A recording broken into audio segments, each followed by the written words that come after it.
Hello guys, welcome back to amiZ Cook and Craft. എല്ലാവരും സുഖമായിട്ടിരിക്കാന്ന് വിചാരിക്കുന്നു. ഇന്ന് നമ്മൾ ചെയ്യാൻ പോകുന്നത് വളരെ എളുപ്പത്തിൽ എന്നാൽ സൂപ്പർ ടേസ്റ്റി ആയിട്ട് എങ്ങനെയാണ് ബീഫ് കറി വെക്കുന്നതെന്നാണ്. പണ്ടൊക്കെ ഈ ഒരു രീതിയിലാണ് ബീഫ് കറി വെച്ചിരുന്നത്. അപ്പോൾ അതെങ്ങനെയാണെന്ന് നോക്കിയാലോ. അപ്പോൾ അതിന് മുന്നായിട്ട് നമ്മുടെ ചാനൽ ഒന്ന് സബ്സ്ക്രൈബ് ചെയ്യാട്ടോ. തൊട്ടടുത്തുള്ള ബെൽ ഐക്കൺ കൂടി ഒന്ന് പ്രസ് ചെയ്യുക. ആദ്യം തന്നെ കുക്ക് ചെയ്യാനുള്ള പാൻ എടുത്തിട്ടുണ്ട്. ഇനി അതിലേക്ക് ബീഫ് ഇട്ട് കൊടുക്കാം. ബീഫ് ചെറുതാക്കി എരിഞ്ഞിട്ട് കഴുകി ക്ലീൻ ആക്കി എടുത്തതാണ്. വേവിച്ചിട്ടൊന്നുമില്ല, അങ്ങനെ തന്നെയാണ് ഇട്ടിട്ടുള്ളത്. നമ്മളെല്ലാ ഇൻഗ്രീഡിയൻസും കൂടി ഒരുമിച്ചിട്ടിട്ട് മിക്സ് ചെയ്ത് കുക്ക് ചെയ്യുകയാണ് ചെയ്യുന്നത്. അതിലേക്ക് ഇനി സവാള ചെറുതാക്കി എരിഞ്ഞത് ഇട്ട് കൊടുക്കാം. ഒരു 2 മീഡിയം സൈസിലുള്ള സവാള എടുത്തിട്ടുണ്ട്. അതിലേക്ക് ഇനി പച്ചമുളക് ഇട്ട് കൊടുക്കുക. ഒരു 5-6 പച്ചമുളക് എടുത്തിട്ടുണ്ട്. നമ്മുടെ എരിവിനനുസരിച്ചിട്ട് എടുത്താൽ മതി. ഇനി അതിലേക്ക് ഇഞ്ചി വെളുത്തുള്ളി പേസ്റ്റ് ഇട്ട് കൊടുക്കുക. ഇനി ഒരു തക്കാളി ചെറുതാക്കി അരിഞ്ഞത് കൂടി ഇട്ട് കൊടുക്കുക.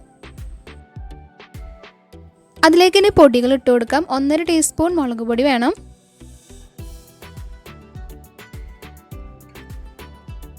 1/2 ടീസ്പൂൺ മഞ്ഞൾപ്പൊടി, 2 ടീസ്പൂൺ മല്ലിപ്പൊടി കൂടി വേണം. മല്ലിപ്പൊടിയാണ് നമ്മൾ ബീഫ് കറി വെക്കുമ്പോൾ കൂടുതലായിട്ട് ആഡ് ചെയ്യേണ്ടത്.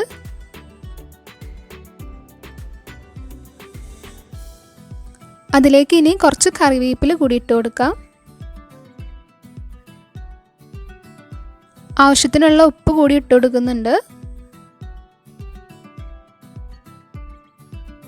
ഇനി അതിലേക്ക് നമ്മൾ കുറച്ച് സൺഫ്ലവർ ഓയിൽ കൂടി ഒഴിച്ചു കൊടുക്കുക.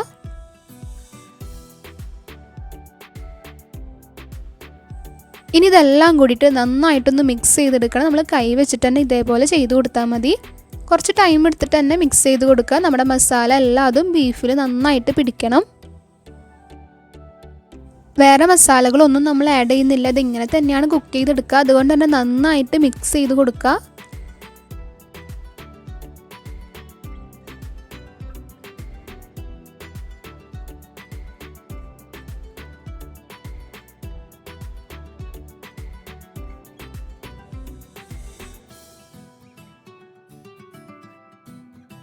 അതിലേക്ക് ഇനി 1 ടീസ്പൂൺ കുരുമുളക് പൊടി കൂടി ആഡ് ചെയ്യുക.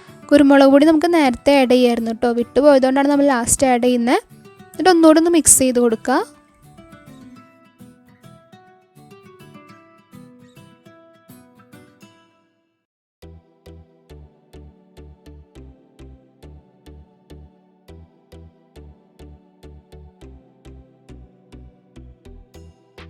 അതിലേക്ക് ഇനി ആവശ്യത്തിനുള്ള വെള്ളം കൂടി ഒഴിച്ചിട്ട് കൈ വെച്ചിട്ട് ഇതേപോലെ ഒന്ന് സെറ്റ് ചെയ്ത് കൊടുക്കുക. വെള്ളം ഒഴിച്ചതിന് ശേഷം നമ്മൾ കൂടുതൽ മിക്സ് ചെയ്യണ്ട കേട്ടോ.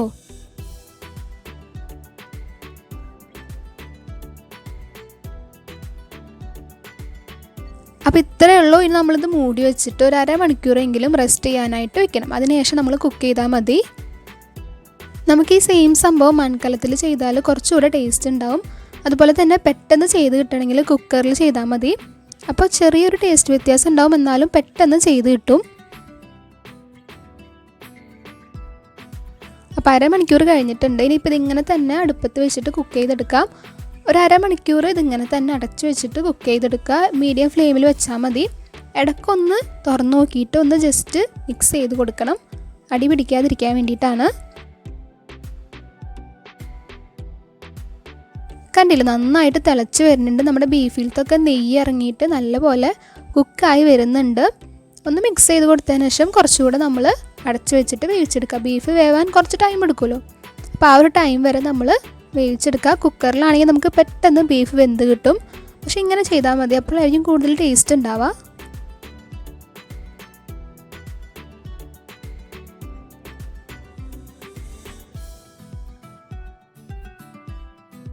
അപ്പോൾ നമ്മളിത് മൊത്തത്തിൽ കുക്ക് ചെയ്യാനായിട്ട് ഒരു 3/4 മണിക്കൂറോളം എടുത്തിട്ടുണ്ടായിരുന്നു.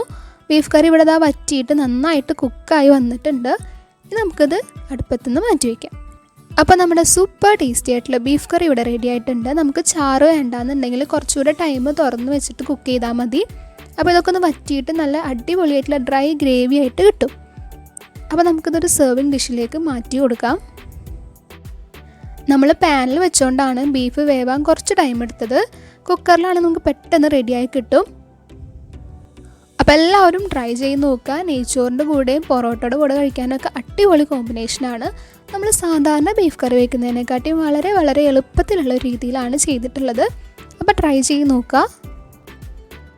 അപ്പോൾ ഈ ഒരു ഡിഷ് ഇഷ്ടമെങ്കിൽ എല്ലാവരും ലൈക്ക് ചെയ്യുക, കമൻറ്റ് ചെയ്യുക, അതുപോലെ തന്നെ ഫ്രണ്ട്സ് ഫാമിലി എല്ലാവർക്കും ഷെയർ ചെയ്ത് കൊടുക്കുക. നമ്മുടെ ചാനൽ ഒന്ന് സബ്സ്ക്രൈബ് കൂടി ചെയ്യാം കേട്ടോ.